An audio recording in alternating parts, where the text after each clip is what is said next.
নারীর লজ্জা হচ্ছে লজ্জাবতী গাছের মতো, হাত লাগলেই শেষ, সেটা হোক স্বামীর হাত বা অন্য কোনো পুরুষের। এই হাত লাগা শুধু শারীরিক স্পর্শ না, পুরুষের সঙ্গতাও নারীর লজ্জা কেটে যায়। যে মেয়ে যত বেশি পুরুষের সংস্পর্শে যাবে তার লজ্জা তত কমবে। যেমন চিত্র নায়িকারা, তারা বিকিনি পরতেও দ্বিধা করে না। পুরুষের মাঝে থেকে চক্ষু লজ্জা উঠে গেছে। একটি কনজারভেটিভ ফ্যামিলির মেয়েকে ওড়না ছাড়া দাঁড়াতে বললেও সে লজ্জায় মরে যাবে। ইদানিং ফেসবুক এই লজ্জা নিবারণের ভূমিকা পালন করছে। ফেসবুকে ছেলে বন্ধু বেশি, ছেলে বন্ধুর সঙ্গে পিরিয়ড নিয়ে কথা বলে, ফ্ল্যাট করতে গিয়ে শরীর নিয়ে নগ্ন কথা বলে, মাইন্ড করলে বলে just kidding, take it easy. আর এই ইজিলি নিতে নিতে সেই অশালীন বিষয় আর অশালীন লাগে না, লজ্জা শেষ হয়ে যায়।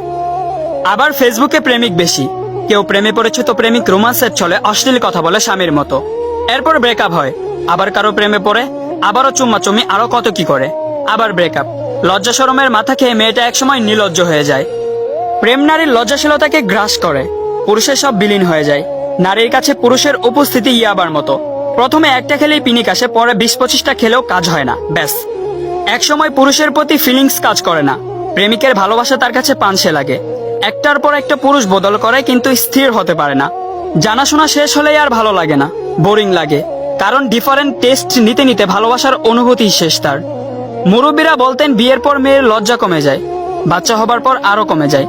তখন বুঝতাম না, ভাবতাম লজ্জা ফোড়ার মতো কিছু, বিয়ের পর গলে যায়। আগে মেয়েদের কাছে স্বামী ছিল পুরুষ, তাই বিয়ের পর কাছে আসতো।